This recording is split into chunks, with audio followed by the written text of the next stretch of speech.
Yes, heroes, this is the Rick Smith Show. Thanks so much for being here. Today on the big program, lots to get to, lots to talk about.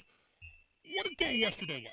Had a little fun yesterday with some grifters and some con men and some, well... The dishonest bot crowd. Spent a little time with them. Got one of the big right-wing, propagandists all worked up. It was an interesting day. It was an interesting day of watching how the right-wing propaganda machine really takes something, frames it in an interesting way, and then, oh boy, they get the sympathy crowd, and they keep hammering on a 51-second video of a couple of dogs walking around, who knows where, turned into a whole narrative of Joe Biden left dogs behind because Joe Biden hates dogs. And if you question that, you hate dogs too. Now what I know the U.S. military did not leave any of their dogs behind. Talk to somebody who used to handle dogs in the military. There is no way that they would have left their dog behind. Not going to happen. If there are, those are the for-profit contractors that left them to the shelter there. So what you had what I thought, just the grifters, pimping the deranged pillows, all up in arms, like I said, over the dogs that, our mercenary class had left, may or may not have actually left. Pentagon says there are no dogs left, and I don't usually believe the Pentagon. I usually don't believe what comes out of the Department of Defense. But in this vein, I've talked to people who, there's no way. There's no way they left them behind. So what they did is they took this 51-second video and said, look what Joe Biden did. And I got to play chew toy for the afternoon. And my point was always, the grifters who are making this an issue, it's about the shiny thing. It's about the distraction. It's about to keep you all riled up, all fed with the outrage candy to get you all just foaming at the mouth. Because when they turn on the outrage, their minions foam at the mouth like Pavlovian dogs. And this is what they did yesterday, and what they're continuing to do on a lesser, because they're giving them something else. Because attention span, like gnats, they don't hang around much. So a huge burst, and then butterflies. And they're off to something else, the next outrage, because they need that. They need the next outrage fix. And then afterwards, you find out what's going on. Because look, I said yesterday, this is all about pushing the deranged pillow. Get the promo code. You can help the dogs by using our promo code to get your puppy a dog bed made by the pillow guy. And I thought it was going to end there. But today I see that the guy who started this, and I can never say his name, I'm just going to call him Pubsack. Pubsack then tweets out today in a kind of a support for the Taliban, a way to help fund taking care of these dogs by sending money to the Taliban. Literally to the people that we're saying, or at least everyone was saying, the Taliban's going to kill them. They've got a kill list for dogs. And Joe Biden gave it to them.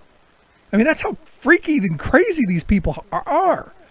But again, it's about the more outrageous you can make the claim, the more demonized you can make Joe Biden seem, the more evil and hateful, the better. The more they buy it, the more the outraged candy just tastes so great. And it's sweet because you get to go own those libtards. And look, I would think it's hysterical, but here in this moment, I'm going, the ringleader in all this is laughing. Because he's got all of you people just running around doing his dirty work, pushing his frame, and using his promo code. And the thing is while we were paying attention to that, while they were, the outrage candy was in hyper hyper mode, our U.S. Supreme Court effectively overturned Roe versus Wade under the cloak of darkness. Nobody was paying attention to it. 50 years of decided law overturned in the shadows by two men accused of harassing women, by a handmaid, and a Chief Justice who claimed he was only going to call balls and strikes. That's it. It's only about balls and strikes. 50 years of decided law. Gone. In a night without any transparency, without any hearings, without anyone paying attention. They could have blocked Texas's 6-week abortion ban. They could have done that. They could have stopped it from going into effect. They could have said, no, we will not allow this. We will have a open, transparent hearing. We will have people who have briefs, and they will have amicus briefs, and they will have boxers, and they will have all kinds of things. We will have transparency. But they chose to do nothing. Nothing. And by choosing to do nothing, what they actually did was destroy everything. So congratulations, ladies. In the cloak of darkness, the Supreme Court allowed Texas to basically take your rights away. Because look, what they've signaled is that this isn't just about Texas. Texas is going to be the first. There is a case on the docket that the Supreme Court has taken. There is a case, and it is coming, and they will overhear it. They will hear it. And what they've signaled for today is there aren't 4 Supreme Court justices who wanted to hear this case. Because you need 4 of them to take a case. In a 6-3 crazy conservative court, you're not getting the 4th. So in the silence, in the dark of night, in the shadows, they overturned 50 years of decided law. And what they've actually done is they've sentenced young girls and women, poor girls and women, in the future to a death sentence. That we're going to bring back botched backroom abortions. We're going to bring back women dying because they couldn't afford to go to another state or they couldn't afford to get away. Now understand, rich women, they're going to get what they need. They always do. The wealthy always get the care that they want. It's the poor and the working class who get screwed. And this is another example of it. Now, this goes even farther than just taking away the right to a safe, legal abortion. And look, I'm not someone who is in favor of abortions, but it's not my position to say that is between a woman and her doctor. That is between her and her maker and her conscience. But what I want for my daughters is I want it to be safe and I want it to be legal. What Texas is doing by saying that you got to know in 6 weeks, which most women don't even know they're pregnant in 6 weeks. But you've got to know in 6 weeks or it's illegal. We're going to throw you in jail. And not just that. Here's where it gets worse. If that first part weren't enough, here's where the Texas law goes even farther off the rails. Texas decided that it would be a good idea to deputize neighbors. I can't make this up. To basically have every citizen in the state of Texas act as a bounty hunter, a spy on their neighbors. And to be able to sue those neighbors if they think their neighbor's pregnant and they don't produce a child, they can take them to court and sue them. And if they win, the state of Texas will pay them $10,000. Let that sink in for a second. The state of Texas is saying, we so badly want to divide the working class of this country that we're going to pit women against each other, families against each other, parents against kids. We're going to set up a system, a for-profit system, that's going to have people spying on their neighbors, telling on their spouses, telling on their children. with a profit motive at heart. And, you know, one of the things I was thinking about, because, you know, there in Texas, there was that case a number of years ago, the Texas cheerleader mom who did just some of the most horrific things to get one girl kicked off the team so her daughter could get on it. My mind immediately went to this place of, you know, I can just see some crazy Texas cheerleader mother going, oh, little so-and-so over there, she's pregnant and she must have had an abortion. I think I'm going to sue her, take her to court, because I don't see any liability for not being right.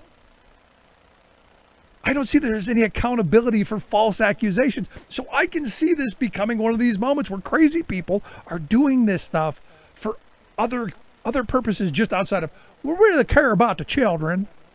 Now, understand, Texas cares so much about the children that they're not going to make them wear masks to protect themselves or wear condoms and teach them how, but we're going to force them to have children.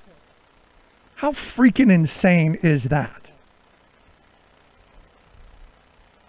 And you go, but Rick, you know, we should do away with abortion. And look, I wish abortions, like Bill Clinton said, were safe, legal, and rare. I wish we had policies in this country that would make it better for people to bring children into the country. Unfortunately, the party of life, the Republicans, the Texas Taliban, as I've been calling them, they don't seem interested in helping people after they've had children. They just seem to be pro-birth. And then they demonize the poor for being poor. Nothing there. This is about power and control. And look, we can beat up on the Supreme Court. You know, Donald Trump put them on the Supreme Court to overturn Roe. No, that was a byproduct. They had to swear that they were going to do it. The reason that the justices were put on the Supreme Court, all 6 of them, is because they're corporatists. Well, maybe not the last one, maybe not the handmaiden, but they're corporatists. It's all about the money. So today, as everyone's raging over the dogs and they're raging over other things, I look at the Sackler family, the people who made OxyContin. A judge approved a $10 billion settlement between their company, Purdue Pharmaceuticals, and the Sackler family. And the Sackler family will pay $4.5 billion. And then no more suits ever again. They are now free of all liabilities. And this is going to be one of these things where in business schools for years to come, they're going to look at this and go, this is how you screw the American taxpayer. This is going to be a master's course in how to screw over the American taxpayer and consumer, because they're getting away with it. In fact, to settle the suits, each victim of drug addiction expected to get $3,500. $3,500. Now it could go up to like 48,000, they're saying, but that depends on how many people sign on. But $3,500, you could end up getting $3,500 for your dead relative who got hooked on this poison when they knew what they were doing.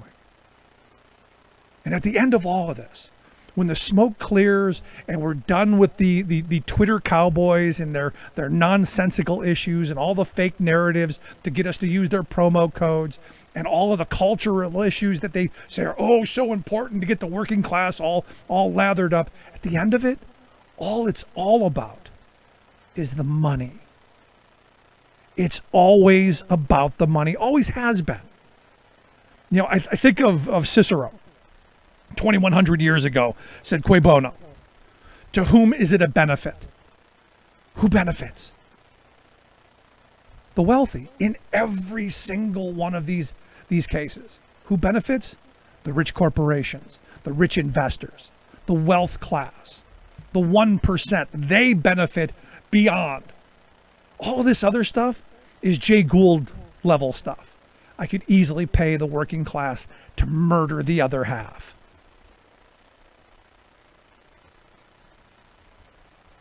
And the thing is the rich and powerful, they know what they're doing. Working people beware. None of these people None of these grifters, cons, and thieves, none of them care about you. None of them. They care about using you as the useful idiot to get you all riled up and all lathered up and all tingly in the panties and angry and fume coming out of your mouth and spit coming out of your mouth and your nasals blasting. That's what it's about. It's about getting you riled up so you stop thinking about how badly the working class of this country has been screwed over the last 45 years. How badly conservative policies have harmed families. The very thing that people say they're concerned about is everything that's come about since Reagan forward. And I would argue even before that. The wealth class of this country wanted their power back. So they had to crush unions. They had to crush oversight regulations. They had to crush anything that stood in their way to absolute power. And they needed to install a Supreme Court that is going to decide with them overwhelmingly. In fact, the last numbers I saw, the sitting Supreme Court decides with the Chamber of Commerce 3/4 of the time when the Chamber files an amicus brief. So when corporate America steps in and says, hey, we want this, 3/4 of the time this court goes with them. It's not about you. It's not about me. It's certainly not about our children. It's about the money. All the right-wing outrage, all of the vaccine hesitance nonsense, it's all about you to get you to buy something else. Whatever snake oil they're selling, whatever blanket they're selling, whatever bucket they've come up with, whatever scheme they've come up with, it's about getting you to reach deep in your pocket and give your hard-earned money to them. They don't care a tinker's damn about you. They care about your money. That's it. So if you're going to be outraged, if you need the outrage candy, I'm going to give it to you. You're being robbed every day. Be angry at that and the people who are robbing you blind. And one day say, no more. I will not be robbed anymore. That's the outrage for today. I'm going to take a quick break. Right back after this. Stick around. You're listening to The Rick Smith Show. Nothing more American than workers standing up, and the union gives a voice to win. On The Rick Smith Show. I'm Rick Smith, and this is Labor History in 2. On this day in labor history, the year was 1934. That was the day nearly 500,000 textile workers from Maine to Alabama walked off the job in a general strike. The United Textile Workers had launched an organizing campaign the year before. Within months, their membership had grown from 15,000 to well over 250,000. Working conditions and pay were abysmal. Normal work weeks averaged 55 hours. Child labor was widespread, and workers were always in fear of mill closings, pay cuts, and firings for suspected union activity. In the South, the industry had essentially been in a depression since the early 20s. The key issue was the stretch out. Workers were routinely expected to complete an increasing amount of work at the same rate and wage. For a brief moment, workers hoped their conditions would change when President Roosevelt signed the Code of Fair Competition the previous summer. It raised wages, limited hours, and prohibited child labor. It also allowed for union organizing. But the mill owners maneuvered around the code effectively, and the Textile Relations Board refused most workers' complaints. Fed up, workers walked out of the mill by the hundreds of thousands. They used the flying squadron tactic employed by Minneapolis Teamsters earlier that year, traveling from town to town, from mill to mill, calling workers out on strike. Mill owners were shocked. Within days, strikers confronted thousands of police and scabs. More than 40,000 National Guardsmen were called out in 16 states. Over the course of the strike, 16 people would be killed and hundreds more injured. After 22 days, union leaders called off the strike when President Roosevelt promised a government survey of industry conditions. It was an outrage, a betrayal, and a defeat felt for decades. Like what you hear? Check out more at laborhistoryin2.com. Welcome back to the Rick Smith Show. Now, here is Rick Smith. So as I said, I had the opportunity to talk to a couple of people who have dealt with military dogs, and none of them have said there's any chance whatsoever that we left even one of them behind. And look, my grandfather during World War II had a dog in the Aleutian Islands. He talked about that dog, when I was a kid, years and years later. There is a bond there. There's no way a soldier would leave them behind. And here to back that up, I've asked our good friend and the person I go to anything military. I've asked Rich Ojeda to come back and talk with us. Rich, career military man, but now the national spokesperson for No Dems Left Behind. Rich, thanks for taking time for us. Anytime, Rick. I always appreciate it. So, got a little blowback yesterday for saying that if there are dogs left behind, those are the dogs of the military contractors, the mercenaries. Those were not U.S. service dogs. Am I wrong? No, you are absolutely correct. The press secretary of the Pentagon has already come out and said that we left not one single dog behind. We spend a lot of money on the training of these dogs. And that dog is just as important as that soldier's weapon. And there was no way on this earth that we left any service dogs in Afghanistan. That's a fact. Now, what this is, in my view, is two things. It's one, to feed the outrage candy to the masses who hate Joe Biden, and two, to get them to grift so that they'll use their promo codes to buy the crazy pillows, and also solely to tear us apart, Rich. It's about tearing us apart and keeping us divided.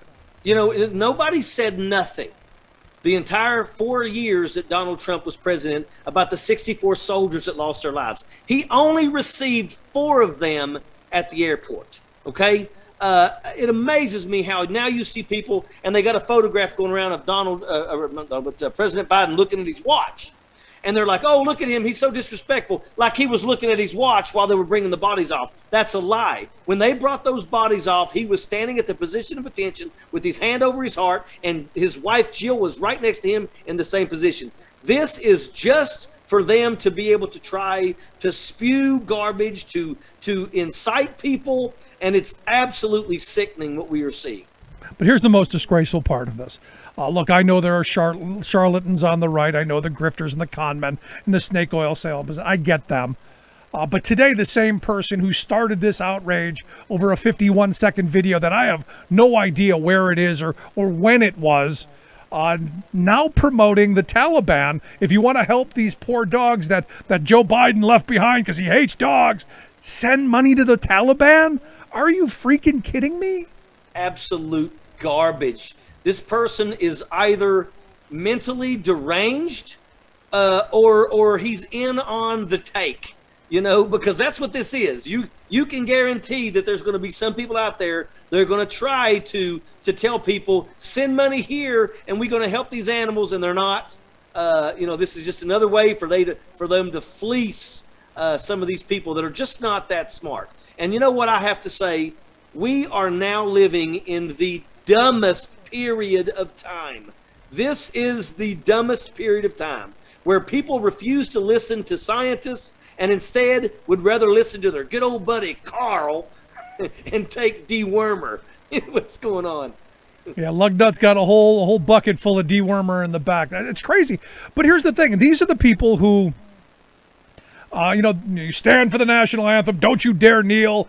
These are the people who every holiday wear their garb to show how patriotic they are. Yet at every turn right now, what they're doing is attacking the administration because he did what he said he was going to do. He brought our soldiers home. He ended a 20-year war that we won a decade ago.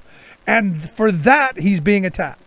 And remember that, President Biden basically pulled the Band-Aid off, which is what needed to happen. But remember that Donald Trump had this with a May end date. And President Biden got an extension so that we could get things set and try to evacuate people. What happened in Afghanistan in the last few days was a Herculean effort to rescue over 120,000 American citizens, interpreters, their families, and refugees. What they did, what our military did, is something that they're going to be talking about it for hundreds of years from now. This amazing feat that was done, and it is just, it's so sad that nobody wants to talk about the need for us to leave this forever war.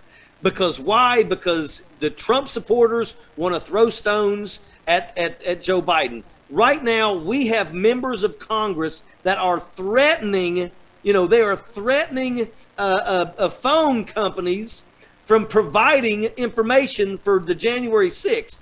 And these are the people that are throwing this garbage are supporting those types. That's where we're at in this country. Yeah. This is absolutely sickening. Let me ask you this, because I've had people go, well, we only got 90% of the people who wanted to get out, Rich, and we should have stayed another month. What would have been wrong had we just stayed another month to make sure we got everyone? And this is one of those weird frames to me, Rich, because now you're the military expert, you're the guy who's been in those positions. Wouldn't another month there mean that our soldiers would be at risk and potentially we'd lose another 13 or another 30 soldiers?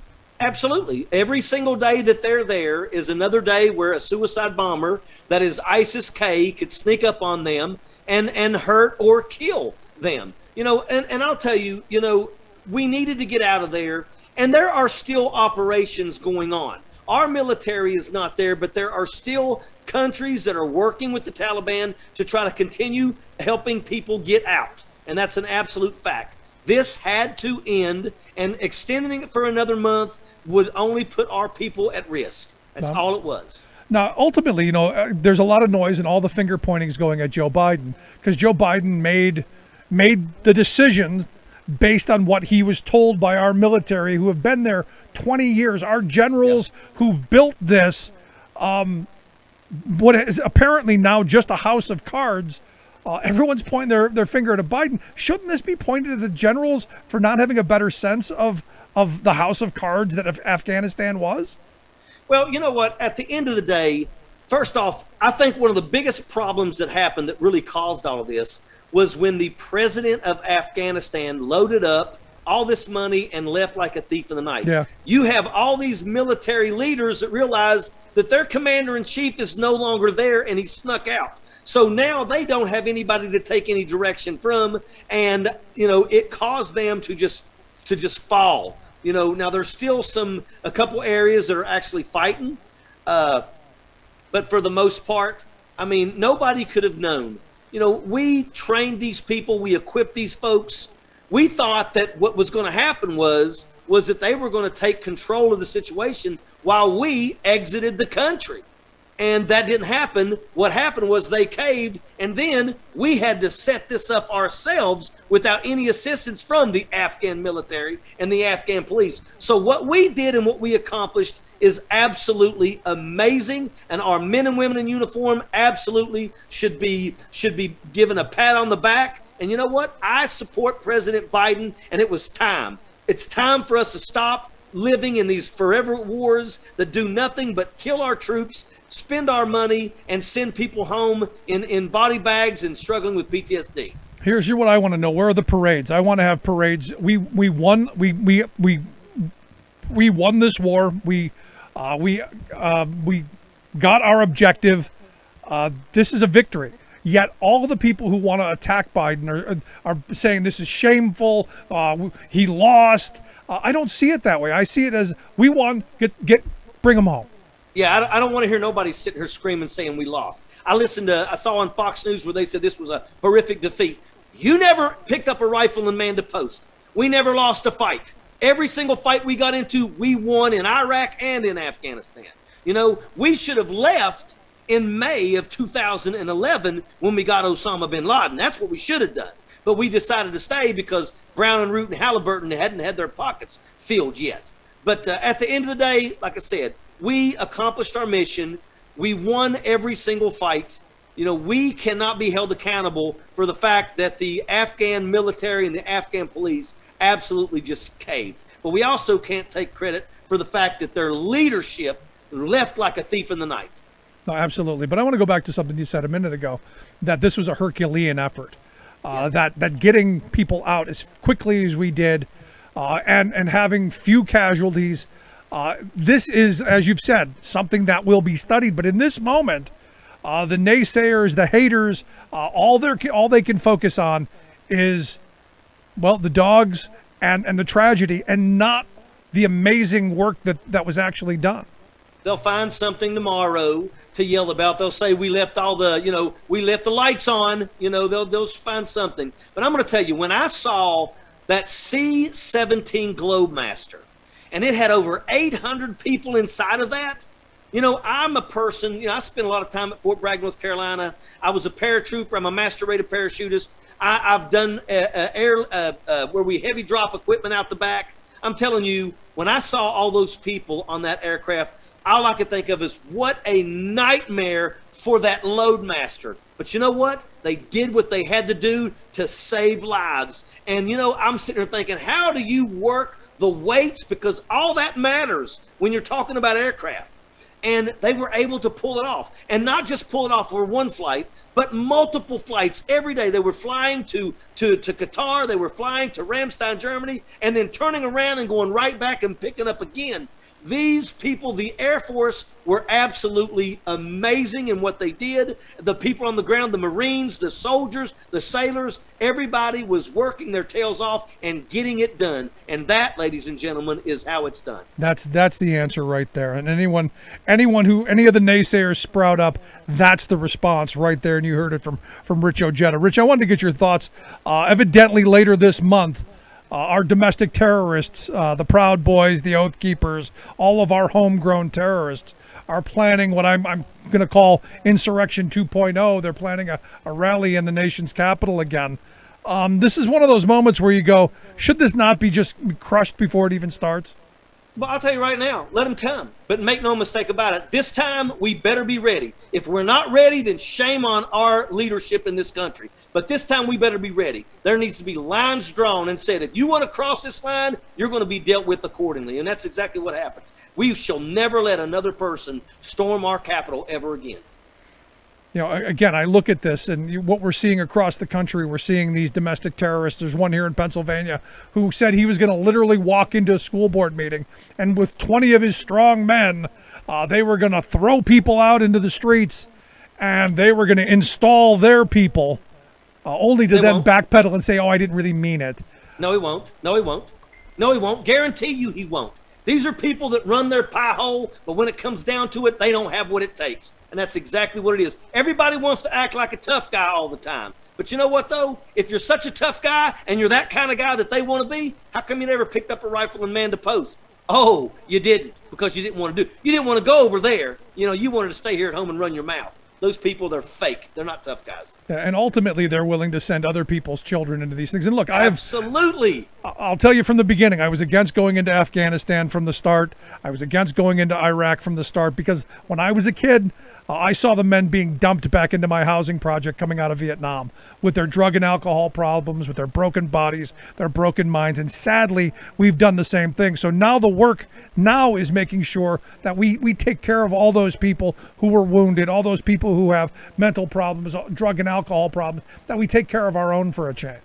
And we got to go back and we got to find all of those that we kicked out of the military when the military decided to go from Motrin to Oxycontin and hydrocodone. Because the way the military works is they'll give you drugs for 45 days, but at the end of 45 days, they will cut you off. 5 days is all you have to have in terms of Oxycontin, hydrocodone to develop dependency. And we kicked a lot of people out. And when we kicked them out, we took away their VA capabilities and their GI Bill capabilities. And we really need to go back and find these people because they were absolutely done horrifically wrong. No, that's an excellent point, especially today when the Sackler family, they're going to be rich from now on and protected under the shield of bankruptcy law.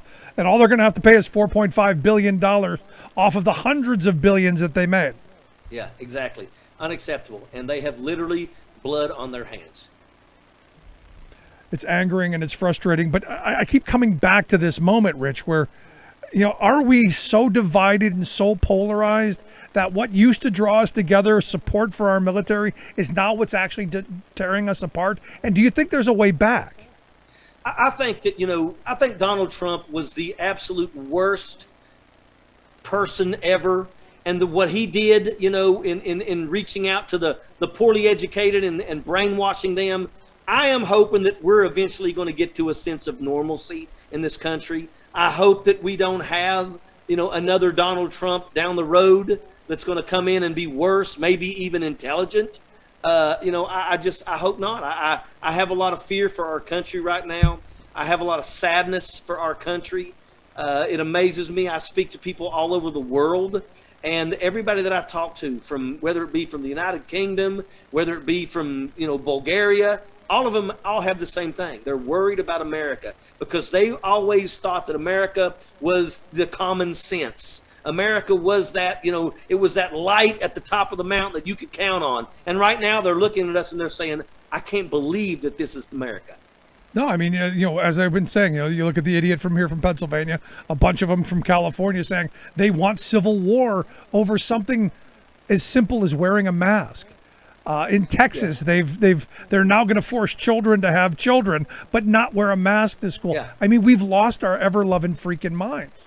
Yeah, no, this is absolutely horrible. What happened in Texas is absolutely horrible. And we just have to do everything in our power to elect the right people to be able to change these things. Because, this is exactly why the Republicans have been playing the long game. This is why the Republicans have been investing in the states. They've been placing judges, conservative judges all across this country. And it's for this moment right now. And you know what? That's why the Democratic Party has failed. The Democratic Party has failed to do that. They've wasted money. They've allowed the red rural districts to be ignored. And, I'm the only one willing to go into those areas and pick those fights. And I really wish I had some help. I'm right here with you, Rich. And I appreciate the time. It's always great talking with you. Keep up the fight. And I hope to have you back again real soon. All the way, my brother. Thanks. Good stuff. Our good friend Rich Ojeda. No, seriously, I mean, at the end of the day, Rich is not wrong. The fact of the matter is, the Democrats have left rural America behind. And it's going to take people stepping forward, speaking out, and talking common sense. Seriously? We're going to say our military lost a war that they won all because you're angry about who's in the White House? Wow. The level of disconnect. Scary, scary times. I'm going to take a quick break right back after this. Stick around. Remembering that united we bargain, divided we beg. Rick Smith.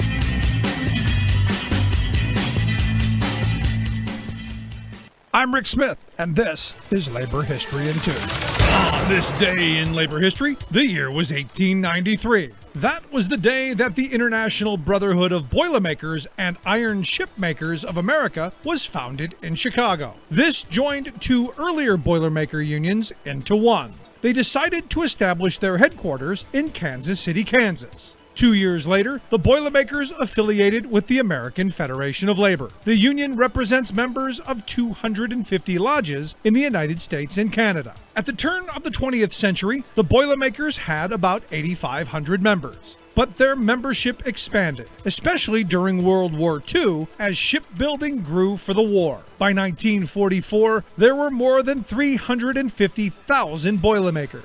In 1954, they merged with the International Brotherhood of Blacksmiths, Drop Forgers, and Helpers and expanded their name to include these groups of workers. But what exactly is a Boilermaker? According to the union's website, the term can have many meanings. It might refer to a Purdue University student or alumni whose football team started going by the name of the Boilermakers in 1891. Or Boilermaker might refer to dropping a shot of whiskey into a draft beer and drinking it all at once. But for the labor movement, a Boilermaker is someone that constructs and repairs boilers and the other workers who are part of the union. These might include blacksmiths, forgers, shipbuilders, cement workers, stove workers, metal polishers, and numerous other job descriptions. The Boilermakers logo reflects these workers. It includes images of a ship, a worker working on a boiler, and a blacksmith's anvil. Below the images are found the words unity, progress, and protection, declaring the mission of the union and its members. Labor History in 2 brought to you by the Illinois Labor History Society and The Rick Smith Show.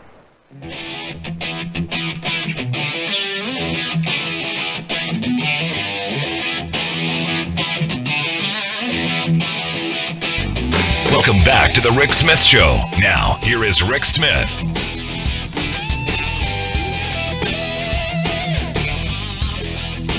So, tragic day today. I got to be honest. You know, the reality is I remember my mother telling me a story back when she was a teenager of some of her friends who had backroom abortions, and one of them actually died from it because he didn't want to tell anybody because it wasn't legal.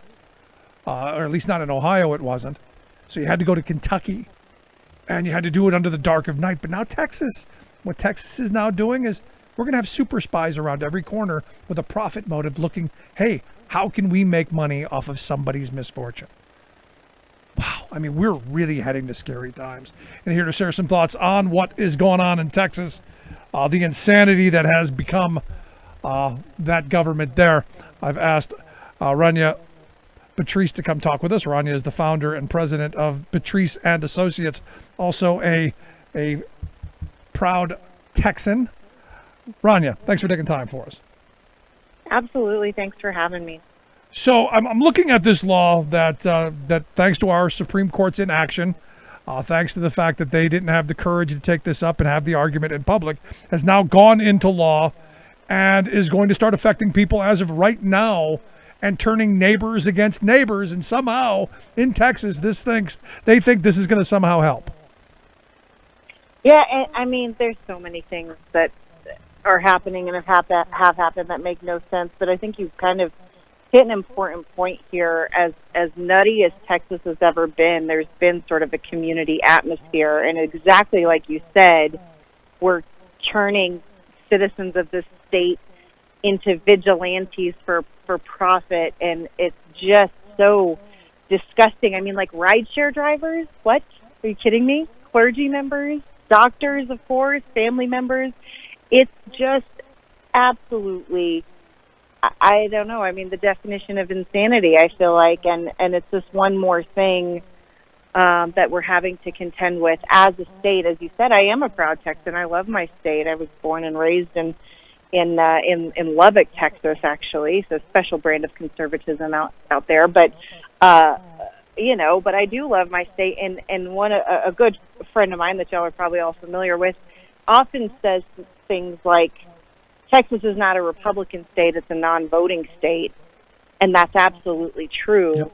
And we are seeing the consequences of that play out in real time almost daily here.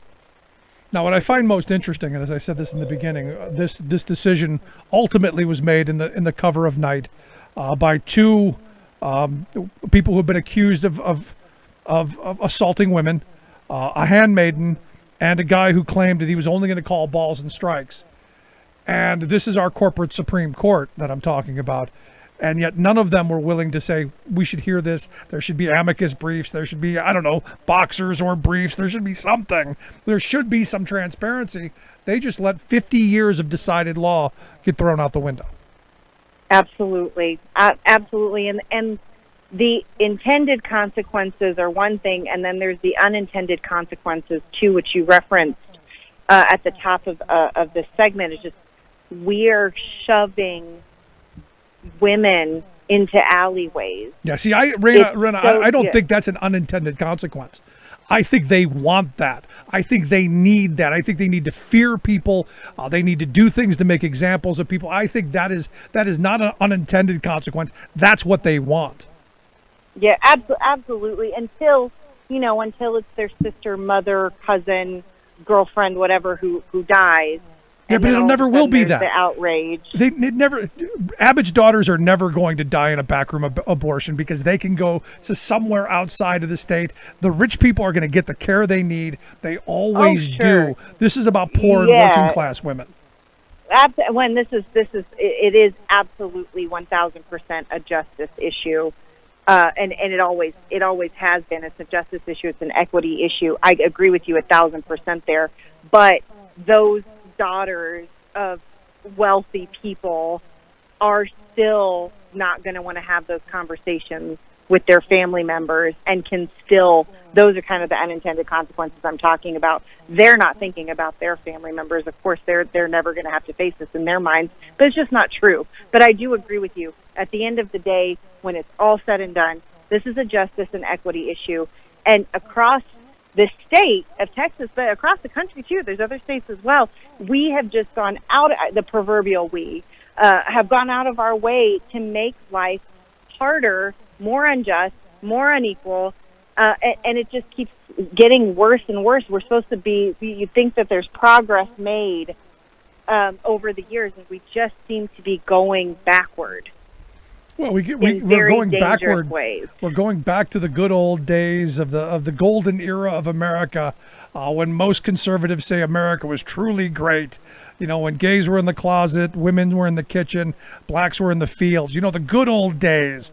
Where only white men could vote and they were the king of the castle. Women couldn't own property. That's where we want to go back to. And look, I see this assault on abortion as just another step of getting them to where they want to go. The true prize in this is overturning Griswold, so that none of you dirty women can ever have birth control and ultimately are controlled by men.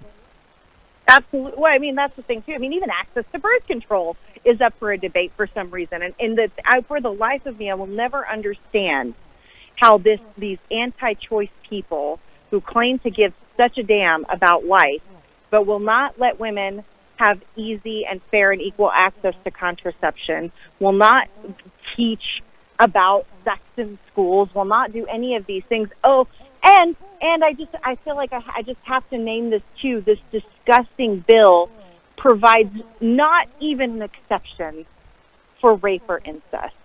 I don't know what person, whether most of these people wrap it all in faith. What person of faith wants a girl or woman to not have that choice? I don't understand it. I never will. It is the most disgusting, hypocritical thing I ever. It's so vile. I can only throw two things back at you. First, it's God's will. This is the one I hear the most often. This is God's will, and it's a blessing from God. The other one, a former congressman, and off the top of my head, I don't remember, somewhere in the Midwest, said that you can't get pregnant when you're raped because the body shuts down, according to him. Oh yeah, I remember that. I think was he from Minnesota? No, it was like Missouri or one of those states. I remember though, the body has a way to shut things down. I mean, and it's always my favorite. No offense to anyone listening who is championing and allying with us here, but it's always my favorite when the old white dudes come out to play and want to talk about this stuff. It's so, I mean, just. I remember this was back in the Bush years.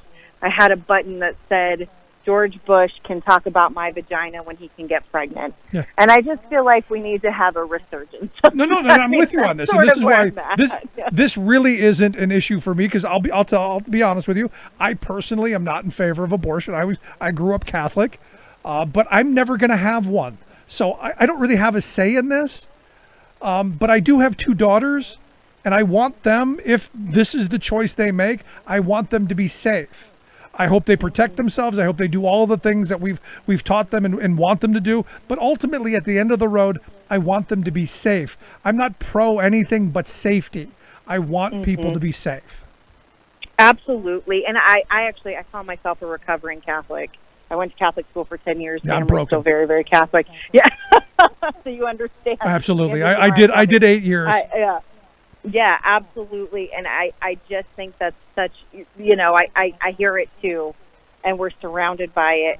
And at the end of the day, I think you're exactly right. That's the whole thing about choice. You are entitled to your choice. I am entitled to my choice, and there shall the two collide. You know what I mean? I mean, that's the whole thing about choice. Yep. It should be, and we've heard this for years, between a woman and her doctor. Yep. And I think that's exactly right. Isn't it interesting, though, that in this moment right now, where you've got all these anti-vax idiots running around, my body, my choice, but Yes. you don't hear anything about this. Nope, of course not. Well, that would just make way too much sense. It'd be way too logical. And as we know, there's no logic here. This is the definition of illogical and, again, hypocritical. And we just keep seeing it over and over again. I've seen a lot of sort of the memes and GIFs and all of those kinds of things with making fun of the whole my body, my choice. They made posters when it came to the vaccine. They made posters that said my body, my choice. I know. And we'd laugh if it weren't just so atrocious, and if we didn't know how many women were going to lose their lives because of it. And it's just it's something. It's very easy to feel disheartened right now and to feel hopeless. And if I can leave everyone with one thought, it's just we have to fight like hell. Yep. Well, this is where I got to lead you, because the reality is I'm hoping, and this is where I can only hope, because I do know some women who are like, no, we've got to make abortion illegal because we need to force women who make bad choices into having children that they can't afford, so that the state can ignore them and Republicans can demonize them. What do we do in this moment? I mean, this clearly now, I gotta think, at least for progressive women, is the number one issue come 2022. Absolutely. And I mean, we all were devastated when Ruth Bader Ginsburg died, and this was part of the reason why. Obviously she was beloved, but we saw this coming. I do want to leave everybody, if you are in Texas and you do need help, you do need advice, you are looking to have an abortion, please go to needabortion.org, and you can get resources, information, help with transport and all kinds of things like that. I do want to make sure that that's out there for folks, because it's very important. This is a fight we're still fighting, obviously. We knew this was coming. There's a lot of great work being done by the ACLU and others.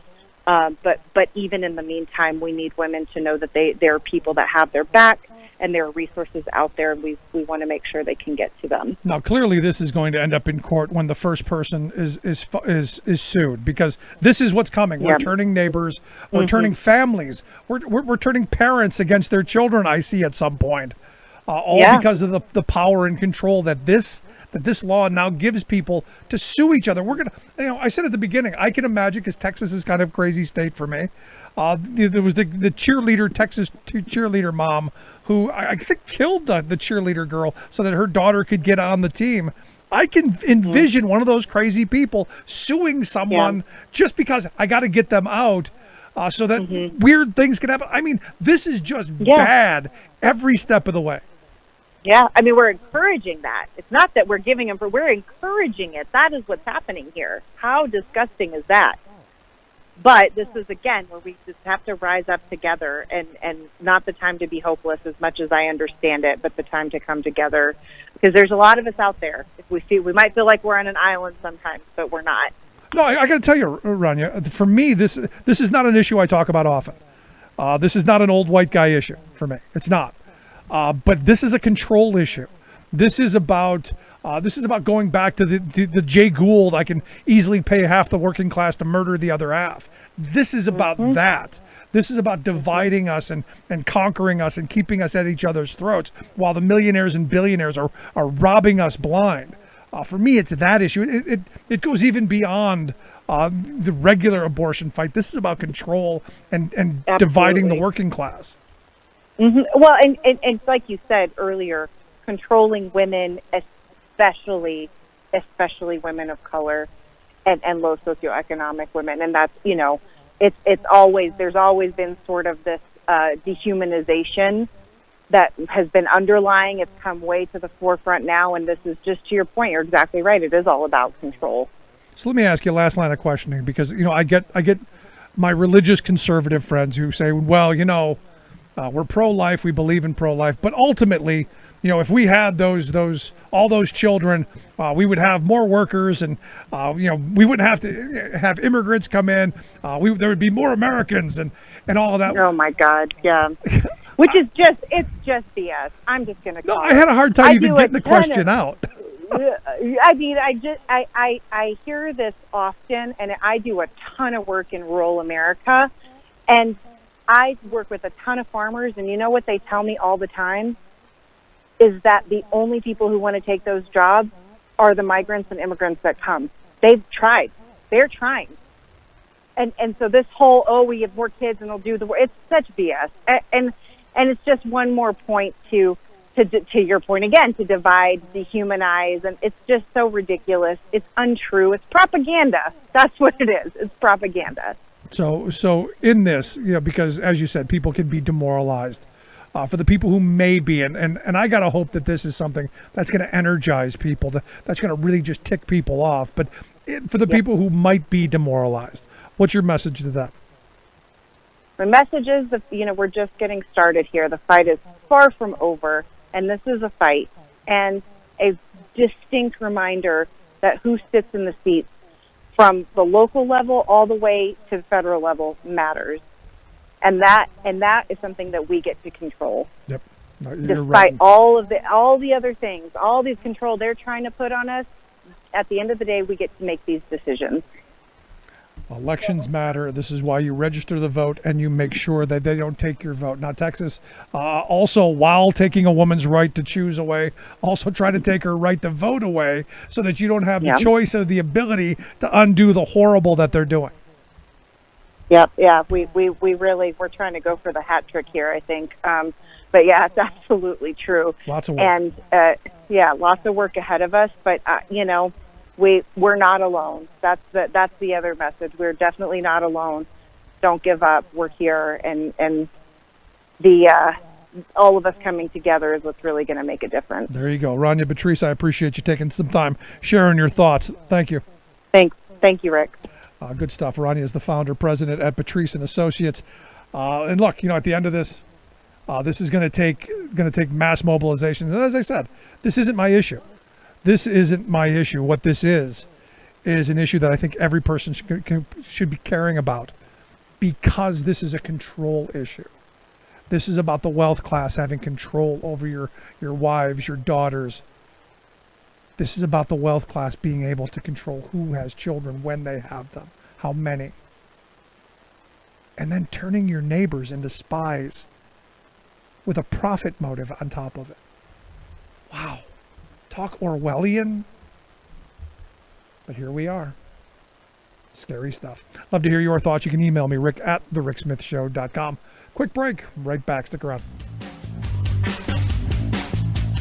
Remembering that united we bargain, divided we beg. Rick Smith.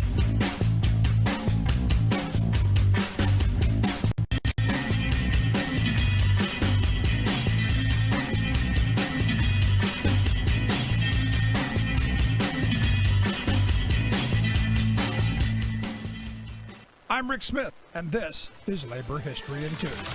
On this day in labor history, the year was 1859.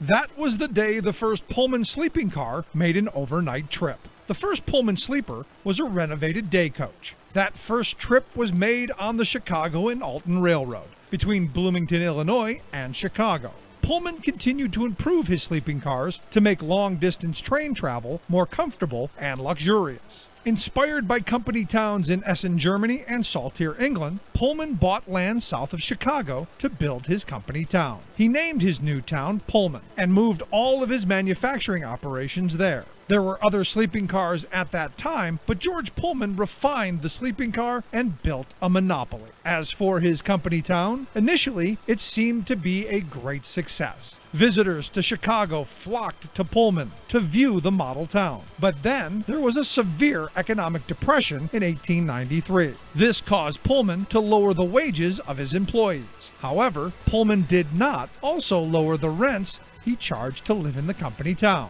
Prices of goods for sale in the town were not lowered either. Disgruntled workers went on strike. Many of the strikers joined the American Railway Union, started by Eugene V. Debs. This union organized a boycott, and railroad workers across the country refused to service any train with a Pullman car. The U.S. Attorney General issued an injunction demanding that the strikers cease in their activities or face being fired. Eventually, President Cleveland sent in federal troops to end the boycott. As a result, 30 workers were killed across the nation. Pullman died a few years later, and today, his Pullman Palace car that transformed the transportation industry is a relic of history. But his legacy of slashing wages lives on. Like what you hear? Check out more at laborhistoryin2.com. Corporate bosses across America have been sputtering in outrage at you working stiffs this summer, spewing expletives about the fact that while the U.S. economy has been coming back, you haven't. Labor shortage, they squeal, lazily accusing the workforce of mass laziness. They charge insultingly that millions of workers got used to laying around during the pandemic, noting that there is now an abundance of jobs open for everything from restaurant workers to nurses. The bosses and their political dogs bark that you people need to get back in the old harness and start pulling again. Adding a nasty bite to their bark, several GOP governors cut off unemployment benefits to people, hoping to force them to work. Other businesses have proffered signing bonuses, free dinner coupons, and other lures, while such notoriously mingy outfits as McDonald's and Walmart have even upped their wage scale in an effort to draw workers. Yet, no go. In fact, to the astonishment of the economic elite, the employment flow this year is going the other way. Record numbers of current workers in all sorts of jobs in every section of the country are voluntarily walking away. There's even an official economic measurement of this phenomena called the quits rate, and it is surging beyond anything our economy has experienced in modern history. In April, 4 million workers quit. In May, another 3.6 million left, and in June, 3.9 million said adios. The quits are so unexpected and so widespread that pundits have started dubbing this year the Great Resignation. This is Jim Hightower saying, what's wrong with people? Why are such staggering numbers of Americans failing to do their jobs? But wait, maybe that's the wrong question. Maybe the corporate system's jobs are failing the people. Consider this. The most common comment by those who are walking out is, I hate my job. The Hightower Radio Lowdown is brought to you by the Lowdown Happy Hour, live streamed from the Chat and Chew Cafe. Details at hightowerlowdown.org. Welcome back to the Rick Smith Show. Now, here is Rick Smith. So we've been talking about the striking workers at Nabisco, 5 warehouses and plants across the country. And it's about time. This idea that you can work people 60, 70, 80 hours a week and expect them to not want family time and then come back and say, no, we want to give you an alternative schedule where we cheat you out overtime and all of the things that they're trying to do. Eventually you push people to where they go, enough is enough. And I think having lived through the pandemic, I think finally a number of working people have gone, screw this. We're going to make some demands that they haven't made in decades. And here to share some thoughts on, what the Nabisco workers are going through and maybe some insight in what's going on, I've asked Jordan Zakarin to come talk with us. Jordan's a media producer over at More Perfect Union. You can follow them at More Perfect US on Twitter, perfectunion.us, their website. Jordan, thanks for taking time for us. Thanks for having me, Rick. So I think this is a good thing. It's a nationwide strike. You've got hundreds of workers who have finally said, you know what, we've been abused and used while given the name of hero and essential for long enough. Enough is enough. No contract, no snacks.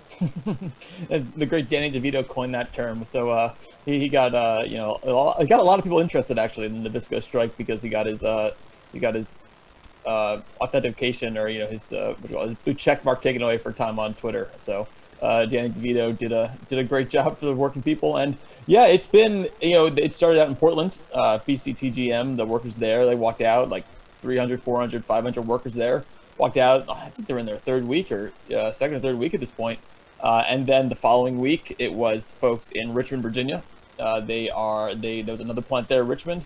And then and a few days later, the next week, it was Chicago. And so I think it was, last week it was Chicago. So the 3 big plants that are remaining there in Nabisco, of course, owned by Mondelez, the gigantic food conglomerate, and then 2 distribution places, and those are in Georgia and Aurora, Colorado, are also on strike. They're trying to cut off all the supply of Oreos and Chips Ahoy and all that across the country, and I think they are making a dent so far. No, and I think it's an important one. I think it's now about time that working people say enough. But this has gotten such attention, and people are, everybody I talk to from those areas are supportive, because when you start hearing about the working conditions, working in 100+ degree heat all the time, when you hear about the lack of sanitary facilities, 70, 80-hour work weeks mandatory, and now they want to eviscerate the 8-hour day, you go, wait a second, bridge too far. Yeah, so earlier this year, I think it was in February and March, they shut down 2 gigantic legacy plants. Mondelez did, and like I said, they own Nabisco. One in Fair Lawn, New Jersey, which employed hundreds and hundreds of workers. Been there since the 60, 70, 80 years. And a lot of people got laid off. People had worked there their entire careers, just thrown away. They also got rid of a giant plant in Atlanta, or the Atlanta area in Georgia. And again, that was over 1,000 workers who were just, sacrificed after an entire year of being, working there during COVID, doing those crazy hours. And so, the folks that are, remaining in those 3 plants, those 3 manufacturing places, they have not had a contract. A lot of them, some of them did resolve to have a contract, but a lot of them haven't had a contract since 2016 or something like that. And so they've been working in 2018, they did an impasse. They, because they had not come to an agreement, Mondelez just unilaterally froze their pensions. And so all these people now had, 401ks, which were pennies on the dollar compared to what they would get with their pensions. So, we talked to folks who've been working there 30, 40 years, all of a sudden can't retire as they had intended, in their 60s. Now I'm going to be working until my 70s plus. And so all these folks are just sick of it. And, in Chicago especially, they already closed half the plant in 2016, I believe. And so they saw, 300 of the coworkers thrown aside. Some of them eventually got jobs again at the new plant once people, the other half of the plant once people retired, and they phased people out. But lots of people left out in the cold, and I think they're saying, look, you're going to send our jobs to Mexico. That's what you're going for. We're going to get what we can out of you. No, ultimately that is the goal. I mean, and I'm never going to buy a Montezuma's Revenge Oreo. That is never going to happen.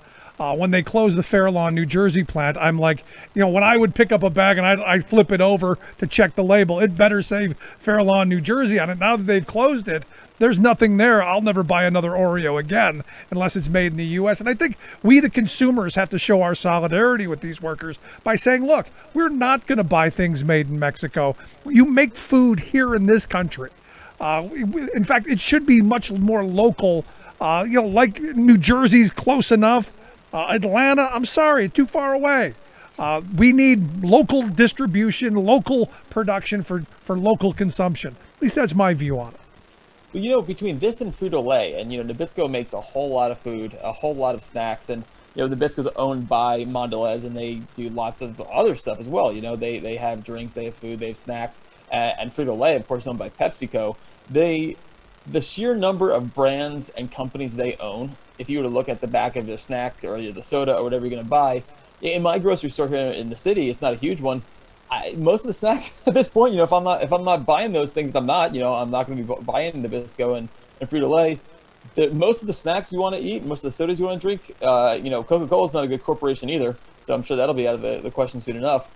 It shows you how much corporate consolidation actually controls these markets, and how much, when there's no competition, they can move jobs to Mexico, or like you said, get rid of the 8-hour workday. In Nabisco, they want to they want to have this alternative schedule where anything after 8 hours is overtime. You get paid time and a half, and on weekends you get 2 times because you're working on weekends. You're not with your family. They want to change that. They say, oh, we're going to give you more work-life balance by giving you 12-hour work days without any overtime. You got to pass 40 hours a week to get overtime, so they can work you 3 12-hour days, and then put you off schedule, and then make you work a Sunday or something like that. And they're not paying you any overtime. The tens of thousands of dollars it's going to cost people, and like their health, by working in these horrible conditions, sweating their heads off in places where there's one of them said it's like being baked yourself. You're in a bakery, the fans and the AC are on the food. You're being baked just as much. And so between those conditions and the way they've treated the thousands of workers they've already laid off, it shows you how little, until, like you said, the consumer starts taking action as well. It starts saying, I'm not going to buy this stuff. I'm going to go for alternatives. I'm going to go for local stuff. I'm going to try and, eat healthier, I guess, until you treat your workers better. It's just so corporate consolidation has such a huge impact on workers, and we don't often think about that. Yeah, now Nabisco is saying, we're doing just fine. Production isn't affected. But I saw a story, and you can help me if it's wrong, but I saw a story out in Portland that a train literally backed up and didn't deliver flour. I don't know how, when a train is willing to back up to not deliver you flour, how production is at normal levels. Yeah, no, that story, it's an interesting one. And that story is almost correct. So basically what happens is, and I spoke to one of the workers there, they have, the train will have to flip a switch to go towards the Nabisco factory, and they saw a picket line, and the workers who are in the union, the train railroad workers said, we're not gonna deliver. We're not gonna cross that line. So they changed their route so that they did not throw the switch, so that they would just skip over the factory. And so yeah, the spirit of the story is correct. They are not going to cross the picket line, and apparently Mondelez and Nabisco were not happy that they had people on the picket line on the rail tracks. But I mean, look, these are the people that run this factory. These are the people who know these things. They know how it all goes. They've been the one unloading this stuff for so many years. They knew exactly how to force a stop, and they did that. And it's been a lot of great solidarity, I think, in Portland and in Chicago and Richmond. I'm just hearing stories. I know in Portland, coming up on Saturday, there's going to be a big rally with some city council folks, and lots of unions have been coming out showing solidarity and trying to the last thing, the big one we covered was in Topeka, Kansas, where look, union power is not nearly as strong in Kansas, the right to work state, but in Oregon and Portland, I think it's a little bit stronger. There's been a lot of activist groups that have been out there with them, adding to the picket lines and the size of it and keeping people in solidarity. And so this is definitely going on longer than Frito-Lay did. No, ultimately, it's going to come down to we, the people, supporting these. And as I said, I am not buying a Nabisco product or a Mondelez product if I can help it. And I do try and check every label I can. I will not knowingly buy any of their products until these folks get a contract. So not just no contract, no snacks, no contract, no nothing. I'm staying away from Mondelez stuff entirely. But here's the thing. This is going to be, I think, when we look back at 2021, the year of workers finally saying enough is enough and strikes. I just talked with a nurse from St. Vincent's up in Worcester, Mass, who they've been on strike for, what seems like forever, since March 8th, I believe. And the community support that they're getting there for a lengthy strike is really incredible. So I think working people are finally waking up. In 2009, 10, I was hoping for this moment, but I think now we're really at a moment where people are like, hey, I've worked way too hard for way too long, and I'm still struggling to get by. Enough is enough. And I think that's a good thing. Yeah, we've seen, especially folks who are working in the factories who worked through the pandemic, nurses, I mean, how you don't want to help nurses out, how you do not want to give them their fair share, like the unionize is beyond me. Calling them healthcare heroes and then treating them like nothing, right?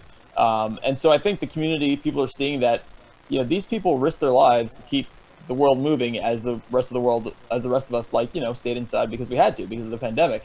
And so look, I'm not, and certainly not in corporate PR, but it certainly is not a good move for all these places to say, hey, healthcare heroes work here, or hey, thank you to our frontline workers, your essential workers who help make these snacks, but also we're not gonna pay you, we're not gonna give you any sort of benefits, we're gonna freeze your retirement, we're going to make it more hell for you. That's not a good look, and I don't know what kind of business strategy that is, but I think people are really seeing this sort of solidarity, people coming together, and everyone was cast aside during the pandemic. Like it was lucky that there were unemployment benefits that, Yep. A lot of people didn't get them, but everyone was cast aside during the pandemic. And I think people remember that. No, I think you're right. I want to get your thoughts on this story that's breaking out of Massachusetts. Evidently, the state has certified a ballot measure, to target gig workers to ensure that they never become employees. Is that what I'm seeing here? Yeah, so they're trying to do the, Uber and Lyft, and they're trying to do the whole Prop 22 playbook in Massachusetts. They obviously, Prop 22, they tricked or hoodwinked California voters into thinking they were helping gig workers by saying they were going to be guaranteed benefits. Basically, just took away the right to be employees, the right to strike, right to right to negotiate for their own contracts. And so it passed. There's a lot of regret on that, and it got invalidated by a court. saying that this is, you can't just put a limit on this. You can't. They tried in California, it was 7/8. It would take 7/8 of the legislature to repeal it, which is almost impossible. And so that was, in California right now, it's been invalidated. Trying to do it in Massachusetts, trying to run that playbook again. Hopefully, More Perfect Union certainly working on this. There's a bit more savviness and community awareness of it in that sort of thing. They paid $200 million in California to Lyft and Uber and Instacart and DoorDash to make that happen there. It's incumbent, I think, upon the Biden NLRB that's going to be trying, and they're going to be enforcing things a lot more. They've got great new general counsel, and I think Department of Labor. I think it's at some point. I mean, look, they haven't done much lately, right? Maybe there'll be some elements of the PRO Act and reconciliation, but it's going to take, I think, some federal power, some federal intervention to avoid all these places getting these things on the ballot because, if they can do it in California and got Massachusetts, it's not going to be a problem to get it done in Florida, in Ohio, and all these other places. No, it's an excellent point. But I sit and I look at the sums of money that these companies spend. Uber and Lyft, those companies came up with $200 million to run their campaign there. Amazon spent $200 million to break that contract, the election vote there in Bessemer.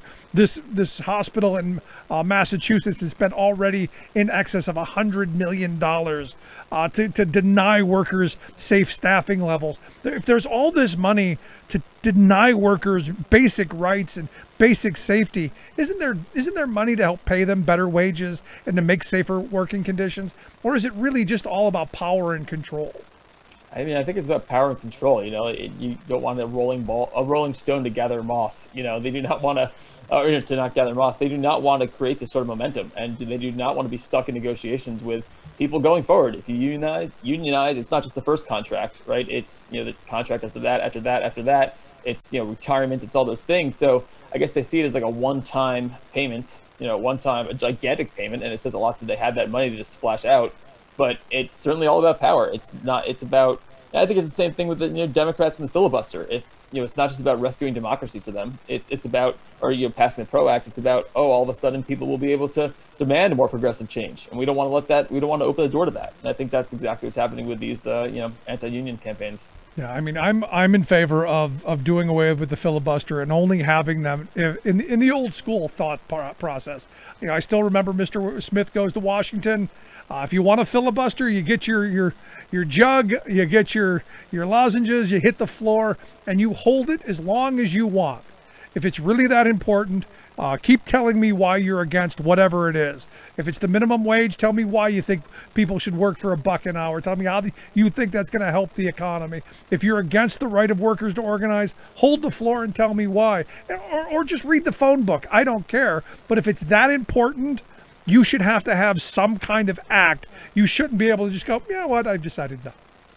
Right. I mean, it's lazy is really what it is, and the fact that Democrats are allowing it to happen. It's not about preserving Senate comedy. It's not about preserving traditions. It's not about that. They do not want. I was talking to one Democratic lawmaker about this, who's on the progressive side, saying they just do not want. They do not want this opportunity for people, for progressive activists to say, hey, look, now do this, now do this, now do this. If Biden was to get rid of student debt, then what happens to medical debt, right? And so I think that this is about power in the same way it is about power with the unions, in Prop 22. You know what I mean? They are trying to preserve this sort of power structure, and until there's enough. I mean, we saw all those Democrats trying to destroy the reconciliation bill, right? Just because they have a D next to their name doesn't mean that they're on the side of working people. And so it's about taking power, and I think working people and union members are understanding that more than ever. Yeah, I've always been harder on Democrats than I have been on Republicans, because I believe Democrats should be better and know better. But the major labor law reform that I had hoped for through my lifetime, going back to Carter, and the possibility of undoing Taft-Hartley, Bill Clinton and the strike replacement, Barack Obama and the Employee Free Choice Act. They've always found a way to screw it up, and I've always been harder on them because I expect attacks from Republicans. I expect them to be the voice of corporate America, and they never let me down. Democrats quite often do. Yeah, it's like when a parent or a teacher you say, "Why are you being harder on me?" And it's because they expect more out of you. They can have all this pro-worker rhetoric, even with abortion rights. They can say, "Oh, look, we're going to fight for Roe v. Wade," but until you expand the Supreme Court, until you get rid of the filibuster, until you actually fight the fight. That's just fundraising. Boy, you are so spot on. But Jordan, I appreciate the time and the work that you guys do over there at More Perfect Union. Incredible videos. I hope folks will go to your Twitter page. More Perfect US is the Twitter handle. We'll get links out on social media. I can follow the work they do there. Also go to their website, perfectunion.us. We'll get that out as well. Jordan, I appreciate you taking some time. Keep up the great work you guys do. Much appreciated. Thanks for having me. Good stuff. Jordan Zakarin, media producer there at More Perfect Union. Check out the website, perfectunion.us. Quick break. Right back. Stick around. Listen to The Rick Smith Show.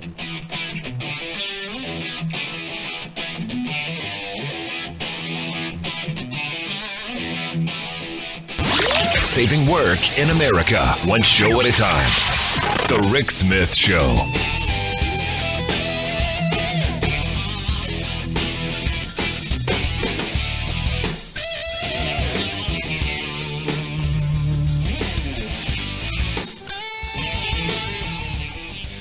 I'm Rick Smith, and this is Labor History in 2.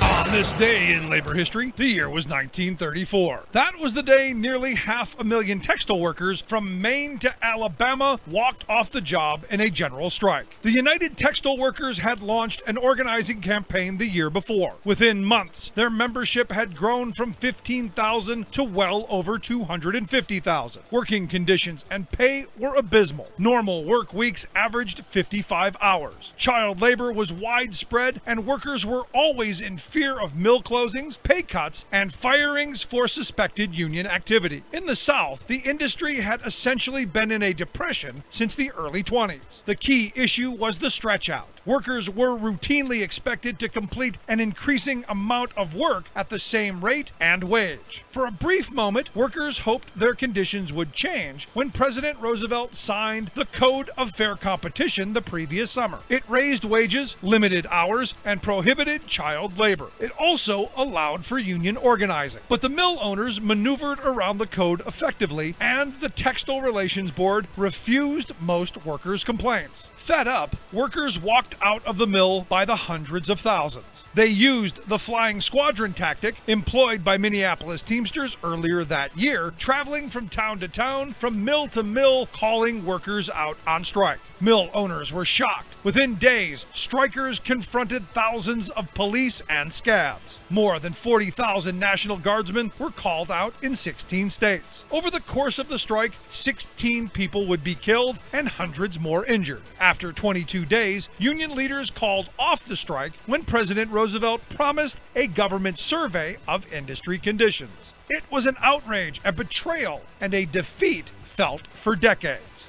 Like what you hear? Check out more at laborhistoryin2.com. Welcome back to The Rick Smith Show. Now, here is Rick Smith.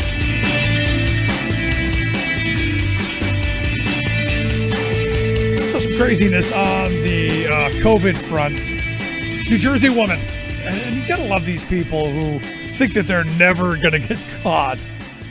Evidently, she was using the Instagram handle anti-vax mama. Like, that's not going to catch someone's attention. Evidently, she's been charged in a conspiracy to sell hundreds of fake coronavirus vaccine cards. And doing it on social media. Like, you're not going to get caught, you dimwit. And look, these people, they deserve to go to jail. Jails are usually filled with stupid people. Right here, this is someone who should go. We should have a place for them. But here's the good thing. The good thing is more people are getting vaccinated. According to the CDC, we're up to a 63.5% of all U.S. adults 18 and older are fully vaccinated. In California, more than 80% of eligible Californians now have, I guess, at least one dose of the vaccine. Because, hey, they're seeing what's happening to their brethren in the southern states and the spike that's going on and going, that guy I used to listen to on the radio, he's dead. Maybe I should do something. In fact, the latest Axios Ipsos poll puts it at just 20% of Americans now say that they're not very likely or not at all likely to get the vaccine.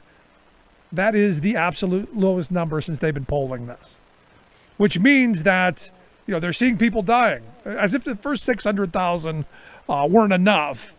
The fact that we may have another 100 by December 1st has motivated some folks, because it's finally hit their neck of the woods maybe and rushing through it.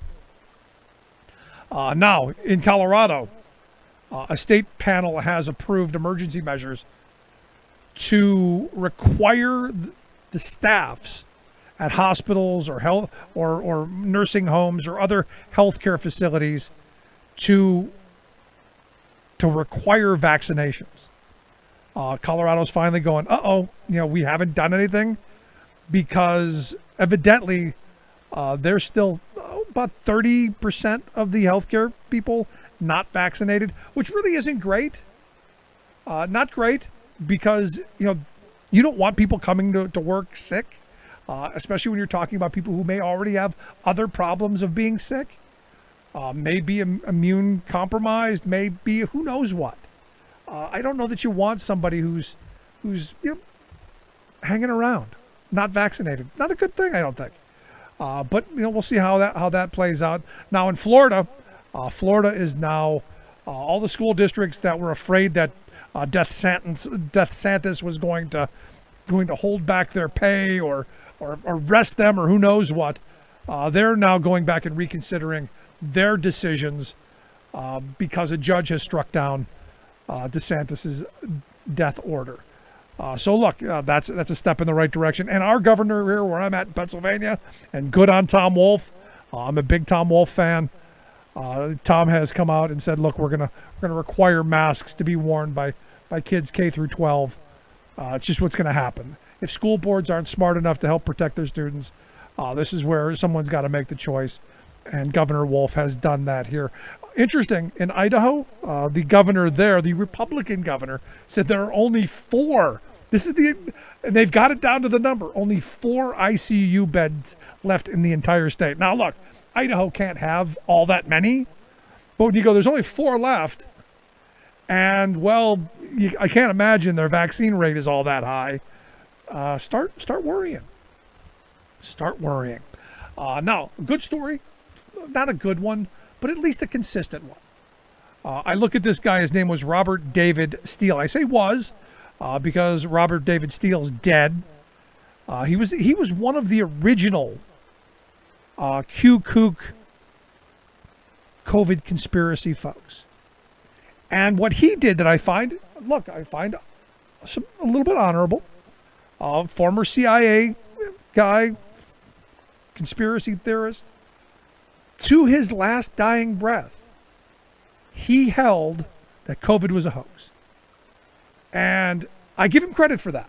I've said it from the beginning. If you were going to double and triple and quadruple down on that it's a hoax, and that you're gonna die because you see the ventilator tube coming, might as well stick with it to the end. Don't change directions and beg after that. Go right through it. I give him credit for that. And I know I shouldn't. I know that's kind of cruel. But I'll tell you, I kind of find it, somewhat honorable on his part. Good for him. I hope whatever's next, he doesn't find that to be a hoax too. And finally, on the COVID front, Joe Rogan, the powerful podcaster, signed a $100 million contract with Spotify. Wow. He's been one of those guys who's been one of the report said dangerously dismissive. He's been one of the anti-vax kind of folks, even though he did say that he was in favor of people getting vaccinated. Nobody really knows what his official position is, but he's been dismissive in the past. Evidently, over the weekend, he tested positive for the coronavirus and did a little video saying that, I guess I got it, and we threw everything at it. He did the deworming thing. He did the monoclonal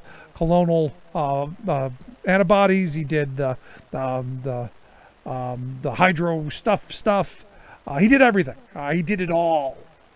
To be very aggressive, threw everything at it, he said. And I said earlier, I go, I don't really care that he took all these drugs. I don't, because I know that he's got $100 million.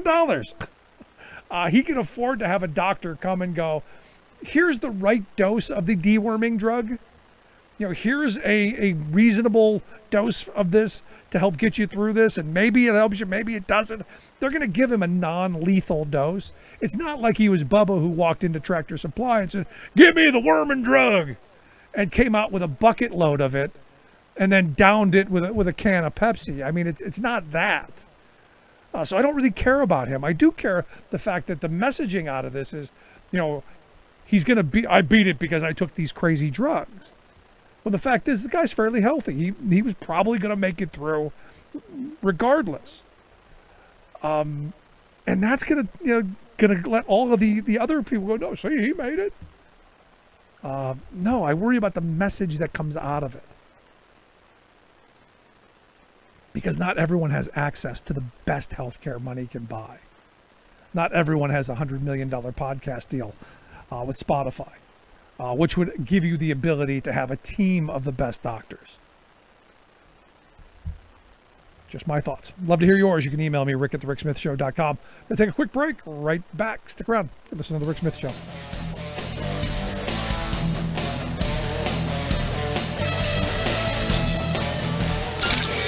Waving the flag of freedom for people, not corporations. Rick Smith.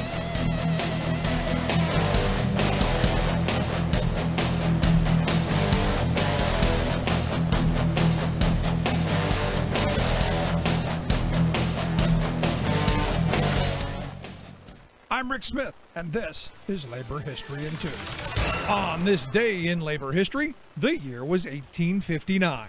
That was the day the first Pullman sleeping car made an overnight trip. The first Pullman sleeper was a renovated day coach. That first trip was made on the Chicago and Alton Railroad between Bloomington, Illinois and Chicago. Pullman continued to improve his sleeping cars to make long-distance train travel more comfortable and luxurious. Inspired by company towns in Essen, Germany and Saltier, England, Pullman bought land south of Chicago to build his company town. He named his new town Pullman and moved all of his manufacturing operations there. There were other sleeping cars at that time, but George Pullman refined the sleeping car and built a monopoly. As for his company town, initially it seemed to be a great success. Visitors to Chicago flocked to Pullman to view the model town. But then there was a severe economic depression in 1893. This caused Pullman to lower the wages of his employees. However, Pullman did not also lower the rents he charged to live in the company town. Prices of goods for sale in the town were not lowered either. Disgruntled workers went on strike. Many of the strikers joined the American Railway Union, started by Eugene V. Debs. This union organized a boycott, and railroad workers across the country refused to service any train with a Pullman car. The U.S. Attorney General issued an injunction demanding that the strikers cease in their activities or face being fired. Eventually, President Cleveland sent in federal troops to end the boycott. As a result, 30 workers were killed across the nation. Pullman died a few years later, and today, his Pullman Palace car that transformed the transportation industry is a relic of history. But his legacy of slashing wages lives on. Like what you hear? Check out more at laborhistoryin2.com. On June 25, 1938, President Franklin Delano Roosevelt signed the Fair Labor Standards Act into law. Viewed as one of the final pieces of legislation of FDR's New Deal and the single most worker-friendly piece of legislation ever written, the Fair Labor Standards Act of 1938 was a victory not only for labor unions, but for workers, families, and children across the country. FDR called the new law the most far-reaching, far-sighted program for the benefit of workers ever adopted in this or any other country. This visionary piece of legislation put a ceiling over hours and a floor under wages, mandating a 44-hour work week, a 25-cent minimum wage, and time and a half for overtime. The Fair Labor Standards Act was later amended to 40 hours per week and 40 cents per hour. The law also excluded children from working dangerous jobs and set standard conditions for the employment of child workers to avoid continued exploitation of children. The Fair Labor Standards Act has been changed or amended at least 43 different times. These alterations have been used both to expand worker protections, such as raising the minimum wage, prohibiting age discrimination, and requiring equal pay, and to restrict and take away protections such as the Taft-Hartley Act and the 2004 Fair Pay Amendment. Today, we take the 40-hour work week, minimum wages, overtime, and child labor protections for granted. But up until the passage of the Fair Labor Standards Act, workers were at the mercy of their employers and children were dying in industrial accidents. This Rick Smith Show Labor History Moment was made possible by a grant from the Labor Education Center at IUP. For more information, visit www.thericksmithshow.com. Welcome back to the Rick Smith Show. Now, here is Rick Smith. So, President Biden today said Texas law SB 8 went into effect. He said this extreme Texas law blatantly violates the constitutional rights established under Roe versus Wade and upheld as precedent for nearly half a century. He goes on to say, my administration is deeply committed to the constitutional right established in Roe versus Wade nearly 5 decades ago, and will protect and defend that right.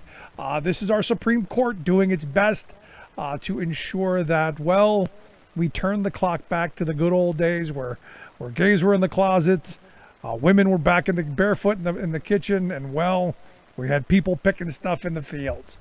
The good old days, that's where we're heading back to, thanks to our conservative corporate Supreme Court. So, hey, good times. Good times, Ed. And not only that, we're going to turn our neighbors into spies.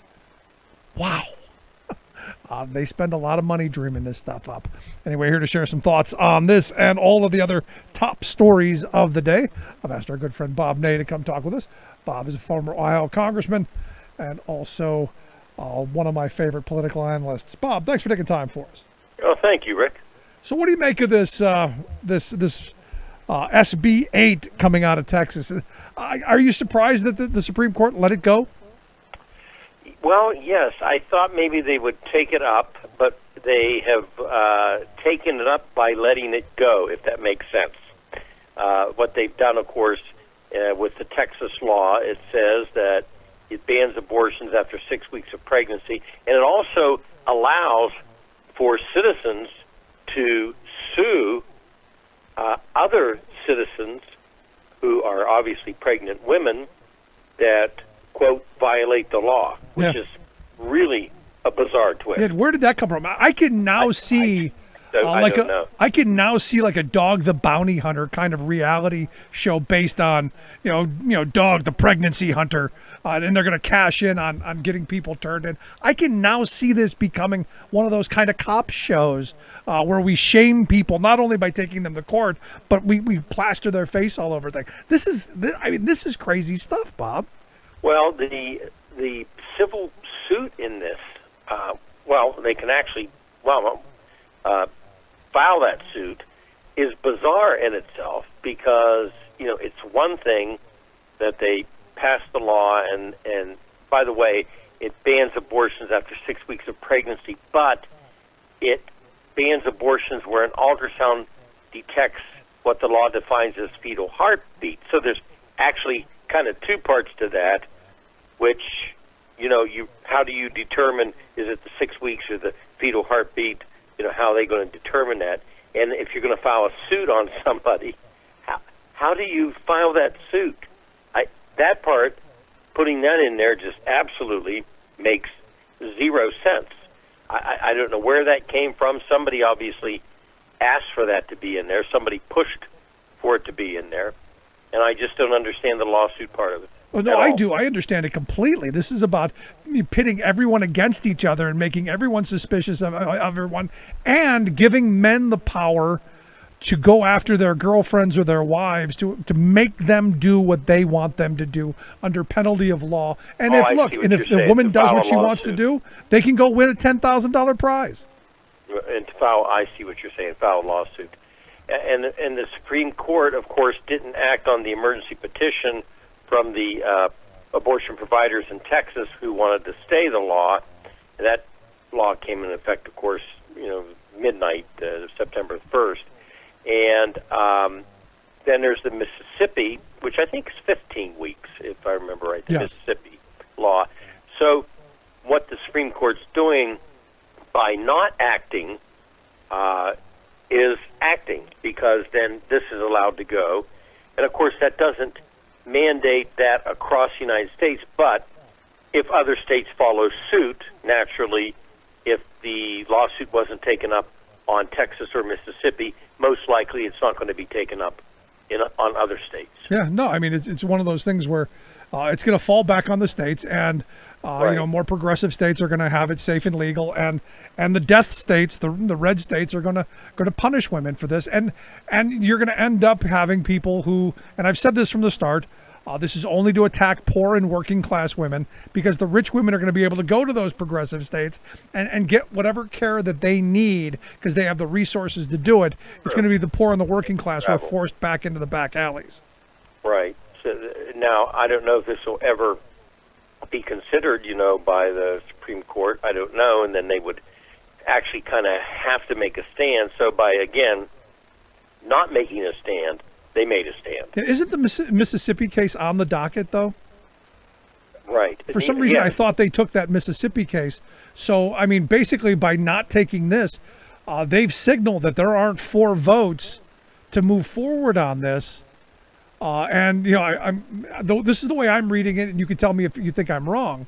They didn't stop this when all you need are 4 votes to take on a case. And they could have combined it with the Mississippi case, I think. I'm not a lawyer, but that sounds reasonable to me. Well, that's true. So it seems to me that this is what they're signaling, that they're just chucking Roe out the door. Right. Yeah, because this case does come as the justices have agreed to consider the Mississippi law during the upcoming term. So this is, again, so you're right. This is one of those moments where, a lot of people now are going to be looking at Joe Biden to go, hey, it's time to try the FDR thing. It's time to start packing the courts.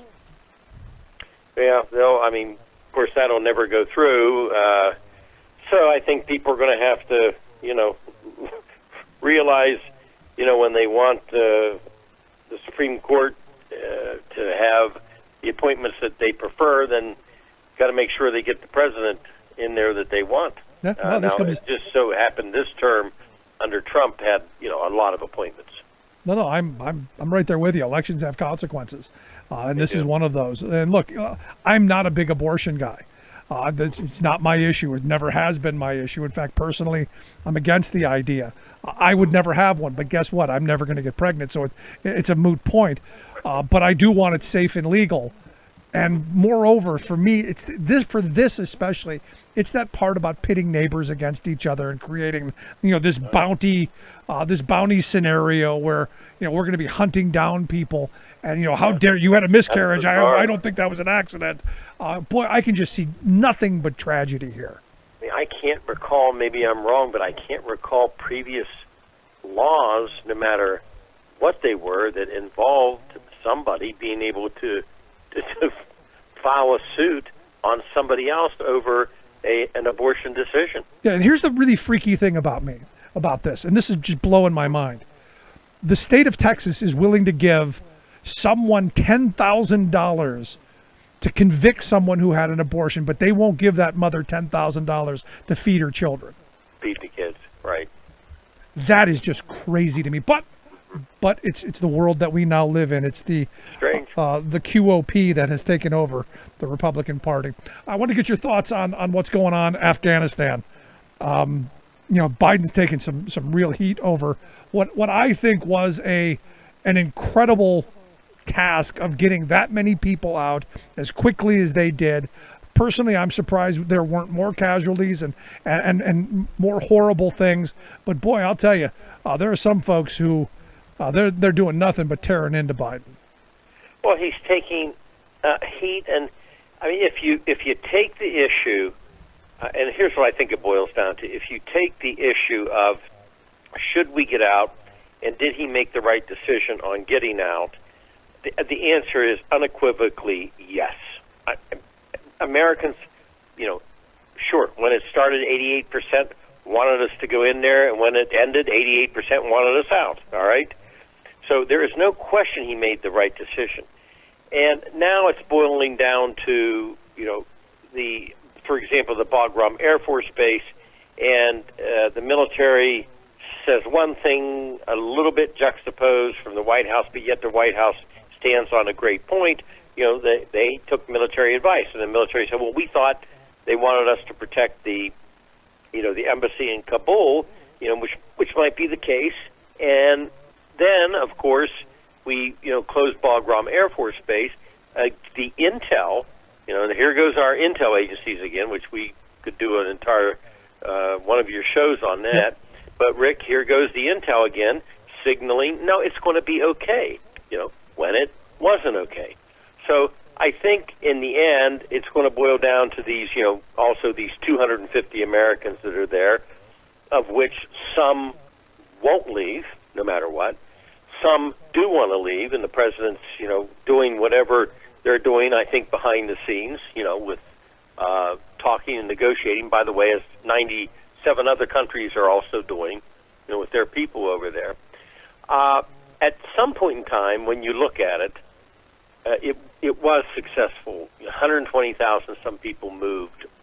We had some casualties, as you said. That's unfortunate, but it could have been a lot more. And I think as this would calm down, that it would be basically understood and more accepted. I think the political system itself is going to rejuvenate this whole argument when they conduct hearings at some point in time, I think in October. Yeah, Look, I don't understand the hearings on this one. I really don't. I don't either. If you want hearings, I want to know how we got into this. I want to know how for 20 years we threw money down a hole, and we allowed generals to keep telling us that they were building an army that was nothing but a paper tiger, and not even that. And how we pissed away $3 trillion to build a house of cards that fell in less than 2 weeks. And how you had a president of the country flee with boxes of cash to allow the country to fall. Those are worth having a hearing. The Herculean leap that took us to gather everybody else up and get out, that's not what we hear over. And for me, the answer of this is not the attack on Biden. My problem is with the generals. How did they not know that the house of cards they built was going to fall? Right, and here's the thing. Again, if people look at it on the surface of it, they wanted us out. He got us out. Yep. Had he done something different, it would have been really bad. But he got us out. He did it as fast as they could for the least amount of casualties then that would be involved on all sides of this. There's a statement that the president made that is causing a stir, and his statement early on was what you just addressed, when he said publicly, that Afghanistan's not going to fall. And again, he was given intel sources. That's the generals, in my view. Yeah, I would be delighted, if the president, directed whoever in the White House to bring these people to the front who tell these things, and why do they tell these things, and how inept are they, or how bad is our intel? I'll go back to beating the dead horse of Iraq. Yep. The people that stood there and lied, I was in the room that lied to all of us. For once and for all, I would love to see, the president come out and go after these people. And the president could say, this is what I was told. And why was I told this? I mean, if I were the president right now, I would want to know why he was told to make a public statement that said, no, it's not going to fall. Yep. No. He didn't make that up on his own. No, that wasn't an ad-lib deal. No. You're absolutely right. But, here's the thing. Had he had to get out by May 1st, he was able to get an extra couple of months. How bad would it have looked like if we had to get out by May 1st? Oh, that would have been tough. Yeah, we couldn't have done it, and people would be stranded there. But because he was able to negotiate a little bit bigger window, we got out. And I got the other people on the other side going, well, he should have negotiated. We should have stayed longer. We should have asked for another month, 2 months. another year. And my position on this is going, do you really want to put people in that kind of danger for that long? Because every month we stay, every day we stay, that's more exposure our soldiers and our people would face. Yeah, it had to end. It was a dual military-civil mission. As I said on your show before, Yep. I sat in the embassy with Sheila Jackson-Lee, Paul Kanjorski, and Dave Hobson in Kabul 3 months after we invaded. I sat in the embassy and heard them say, oh, it's a dual mission. It's a civil mission and a military mission. They tried that from day one, which is, okay, they're going to try it. After about 4 or 5 years, I had went back. If it can't stand on its own at that point in time, when is it going to be able to stand on its own? Another 16 years? And it still couldn't stand on its own. The idea of the nation building from the beginning was a concept that was wrong. It was wrong. Yep. And I think Biden was right when he said, evil, go after Osama bin Laden, who fled. That's all fine, but the continuation of the nation building and the civil mission was wrong. I think Biden was also right when he said, if it were any other country, we wouldn't have done it. We'd have been out of there a long time ago, but it was Afghanistan, and we thought we could build that up to make it whatever.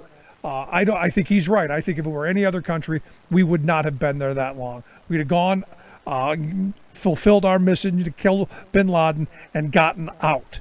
We won the war. The war is over. Joe Biden brought the troops home. That's it. That's end of story. And on another look at this, and call me over-optimistic, or, I don't know, call me whatever, I've got rose-colored glasses. At least, if we can look on the good side of this, first of all, the soldiers did a beautiful mission under a tough situation. That's first. And second of all, at least for that period of time, even though we should have left earlier, a lot of people were able to, get a hold of their lives, or maybe move to other countries, or, at least get some education, and hopefully there's enough, resilience in there that they have a chance. I'm talking about the Afghans, the Afghan people. Yeah, they got to do it themselves, though. That's it. Right, exactly. Yeah, But I'm just saying, if somebody says it was 100% loss, no, it's not 100% loss. Didn't lose. We didn't lose. We should be having parades for the people who we brought home, and for the people who fought in this, and we should be taking care of the people that we sent over there. That's it. Bottom line. All of this nonsense Let's about not make this what we did with the Vietnam veterans. Nope. All this nonsense about we look shameful or we look weak. Nonsense. We won the war, fulfilled our mission, brought the people home. Let's have the parades, kiss the babies, do all that stuff, and move forward and let Afghanistan be who they are. Now, I wanted to ask you a question about this Mark Wayne guy. Mark Wayne Mullen, a Republican representative from Oklahoma. I don't know if you've seen this story. No. What is evidently, he put in a call to the U.S. ambassador in Tajikistan. I guess that's how it's sent. Evidently threatening the embassy staff because I guess he wanted to try to go into Afghanistan. What is the protocol for a representative to go into a hostile nation? Now, he wanted to go into Afghanistan? That's what it's saying. He needed assistance in transporting a huge amount of cash into the country, saying he was going to neighboring Afghanistan to rescue 5 American citizens, a woman and her 4 children stuck in the country. They planned to hire a helicopter. He was going to go in like Rambo. He was going to go in. He was going to bring people out. The procedure, if he wanted to go, would be that he would have to get a visa. I don't know what he was planning to try to do. He would have to get a visa, and so he wanted to fly to another country. I'm assuming. Yeah, he wanted to Uzbekistan or Tajikistan or one of those countries. Right. It would have to be. Evidently, he told the embassy that he planned to fly from Tbilisi, Georgia, into Tajikistan's capital, Dushanbe, I guess. Yeah, Dushanbe, and that's Tajikistan, right. And then he wanted to, over the next few hours, he needed a top diplomat's help to go in and grab these people, and the embassy told him no. But this was what he planned on doing, and he threatened everybody along the way to let him do this, which is just kind of weird. Well, as a member of Congress, he could pull off going there. He's not a diplomat, and if the diplomats are banned. I'm assuming you said he wanted to take cash. Yeah, he wanted to bring a whole bunch of cash with him. Well, I'm assuming that could be a problem, because if you're going to enter, he's not a diplomat, and if you're going to enter, if he was going to enter Tajikistan, he would have a problem. He would need prior permission on moving cash. Yeah, because he would need prior approval of that country to enter a country with cash like that, if it was a large amount. Yeah, and basically they told him no. Okay, well, so that would have been his problem. I mean, as far as if he wants to go and he can get the American side to give him a visa, he could go. And members of Congress, for example, could go to Cuba when other people couldn't go to Cuba. So you've got a little more leeway. But if he was moving cash, he would had to have had prior approval, and that would be a problem. But there you go. Mark Wayne Rambo going to go into. Wow. I guess that makes for good campaign fodder. Yeah, I don't know. Let's see. We have to see what kind of ads he runs. Yeah, I'm in favor of him going. Good luck. Let's see what he runs. But yeah, taking cash is a problem. I don't care if you're a member of Congress or not. You've got to have prior permission. So yeah, personally, I think it was a setup. I think he just wanted the press. But the press work. That's just how things work. But Bob, I appreciate the time as always. Great stuff. Thank you. So September 18th, mark it on your calendar. Evidently, there's a rally being planned in Washington, D.C., what I'm calling Insurrection 2.0. It looks like the traitors and the domestic terrorists are planning a repeat. Interesting. I don't know that I would give them permits at this point. Now, I know you have the right to redress your governments of grievance. You have the right to assemble, all that stuff. But I got to be honest, the people these are the people who attacked our Capitol. These are the people who put bombs around our Capitol. These are folks who, if you read their social media, are just foaming at the mouth for civil war. These are people who fetishize and fantasize about shooting their neighbors. They are planning a rally where you have a member of Congress cheerleading them on. This is the scary moment in which we live. Now they're getting all their practice and they're all their warm-ups, going to school board meetings. But this is one of those moments where my mind is, okay, gonna have the big rally. We called in the National Guard. We brought our troops home from Afghanistan. We dealt with terrorists there. I guess we have to deal with them here. And, there's part of me that goes, these folks have a track record. Maybe we give them what they say they want. A very strong arm, military type presence to ensure that they're peaceful and they're the patriotic Americans they claim to be. And not the thugs that have been, spewing. Now, interestingly enough, I think most of them are just loudmouths, like the guy out in the eastern part of Pennsylvania who said, we're going to go in with my 20 buddies and we're going to throw those bums out and we're going to install our people. When someone really asked the question, and with the potential of him going to jail, he backpedaled really quickly.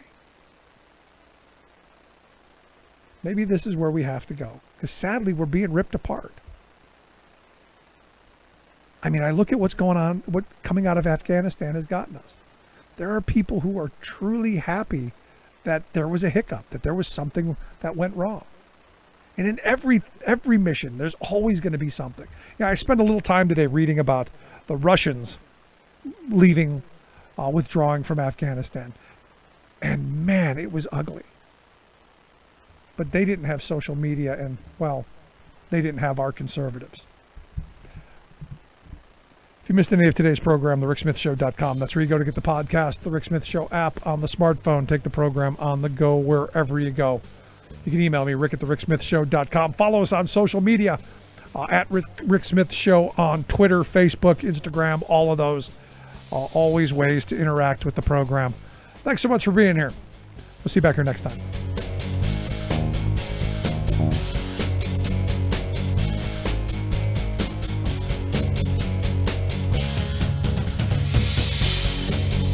You've been listening to The Rick Smith Show. Email Rick at rick@thericksmithshow.com. Until next time, this has been The Rick Smith Show.